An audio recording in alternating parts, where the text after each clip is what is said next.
तुम्हारी सैलरी से घर नहीं चलता। पसीने से भीगी हुई राशि ने जैसे ही घर में कदम रखा, पूरा घर अस्त व्यस्त पड़ा था।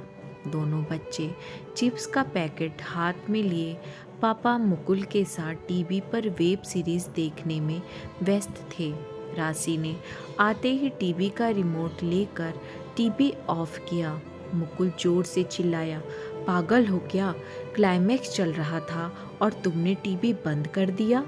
पापा को इस तरह चिल्लाते देखकर दोनों बच्चे राशि के पीछे छिप गए। मुकुल, आज तुम्हारा ऑफिस में हाफ डे था ना? तुम तो जल्दी घर आ गए थे, फिर भी बच्चों के लिए कुछ खाने को नहीं बनाया। बेचारे खाने के टाइम पर चिप्स खाकर अपनी भूख मिटा रहे हैं। राशि मुकुल पर बरस पड़ी। मुकुल भी कहाँ चुप रहने वाला था। उसने भी वो कह डाला जो वो हमेशा कहता था, तुम नौकरी अपने मर्जी से कर रही हो, तुम्हारे पैसे से ये घर नहीं चलता। और हाँ, कान खोलकर सुन लो, मैं तुम्हारा नौकर नहीं जो किचन में जाकर रोटियां पकाऊं। ये सब काम तुम औरतों के हैं। ऑफिस जाती हो तो कोई एहसान नहीं करती मुझ पर। तुम्हें ही शौक है ना घर से बाहर जाकर मौज मस्ती करने का। बच्चे जाए भाड़ में। मुकुल की बातें सुनकर राशि मानो जड़वत सी हो गई। ये पहली बार नहीं था। मुकुल हमेशा राशि को ऐसे ही जलील करता। खुद घर के किसी काम को हाथ तक नहीं लगाता था।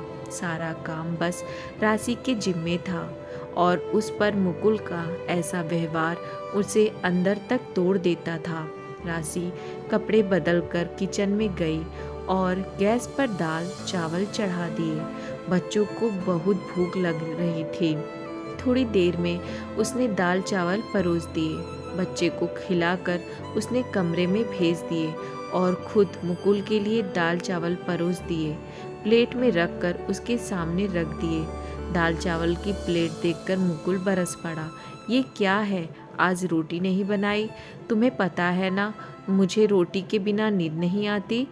आज बहुत थक गई हूँ। सुबह जल्दी आटा नहीं गूंथ पाई। अब हिम्मत नहीं हो रही। आज दाल चावल ही खा लो। राशि ने मुकुल से कहा, हाँ, तुम्हें तो बस बहाना चाहिए। तुम ही अकेले जॉब नहीं करती। मेरे ऑफिस में भी दोस्तों की पत्नियां जॉब कर रही हैं और वो सब तुम्हारी तरह नहीं हैं। दीपक को ही देख लो, रोज़ टिफ़िन में 3 सब्जियां और रोटी दाल चावल लाता है। उसकी पत्नी भी जॉब करती है। मुकुल की बातें सुनकर राशि की आंखें नम थीं, पर वो चुपचाप किचन का काम समेटकर बच्चों को सुलाने के बाद खुद भी सो गई और ऑफिस के लिए निकल गई। अगले दिन वो जल्दी उठी और सारा काम जल्दी ही कर लिया और ऑफिस के लिए निकल गई। मुकुल ने राशि से बात करने की कोशिश की, पर राशि कुछ न बोली। ऐसे ही 1-2 दिन राशि कुछ ज़्यादा ही जल्दी ऑफिस चली जाती, पर आज वो आराम से सो रही थी। कमरे में आकर मुकुल ने पूछा, आज ऑफिस से छुट्टी ली हो क्या? हाँ, एक लंबी छुट्टी, राशि ने मुस्कुराते हुए कहा। मतलब क्या तबीयत खराब है तुम्हारी? बताया नहीं। मुकुल ने चिंता जाहिर की। तभी राशि ने तंज कसा, आज से पहले तो मेरी तबीयत का कभी ख्याल नहीं आया तुम्हें? मुकुल नज़र चुराते हुए बोला, अरे यार, छोड़ो ना पुरानी बातें, बताओ क्या प्लान है लंबी छुट्टी का? राशि ने रिलैक्स होते हुए कहा, मैंने 5 साल लीव विद आउट पे ली है। तुम तो जानते हो जिस कंपनी में जॉब करती हूँ वो पापा के फ्रेंड की है, तो आसानी से मेरी लीव एप्लीकेशन मान ली गई। राशि की बात सुनकर मुकुल के चेहरे की हवाइयाँ उड़ गई। ये क्या मजाक है राशि? 5 साल की छुट्टी? तुम पागल हो क्या? पता नहीं, अभी हमारे फ्लैट और कार की EMI चल रही है और बच्चों की फीस वो भी कितनी महंगी है। कैसे अकेले मेरी सैलरी से मैनेज होगा सब? मुकुल की बात सुनकर राशि जोर से हंसी। अरे मुकुल, ये तुम क्या कह रहे हो?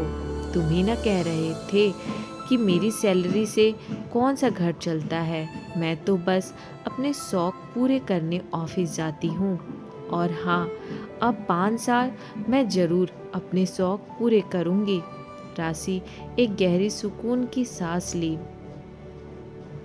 पर मुकुल के माथे पर चिंता की गहरी लकीरें साफ नजर आ रही थी। दोस्तों, ज़्यादातर पति जॉब करने वाली पत्नियों को यही कहते हैं कि तुम्हारी सैलरी से घर नहीं चलता, पर शायद उनको ये एहसास नहीं होता कि एक औरत जब जॉब करती है तो वो घर और बाहर दोनों जिम्मेदारी सिर्फ अपने परिवार की ज़रूरतों को पूरा करने के लिए निभाती है। वो भी सम्मान की उतनी ही हकदार है जितना एक पुरुष।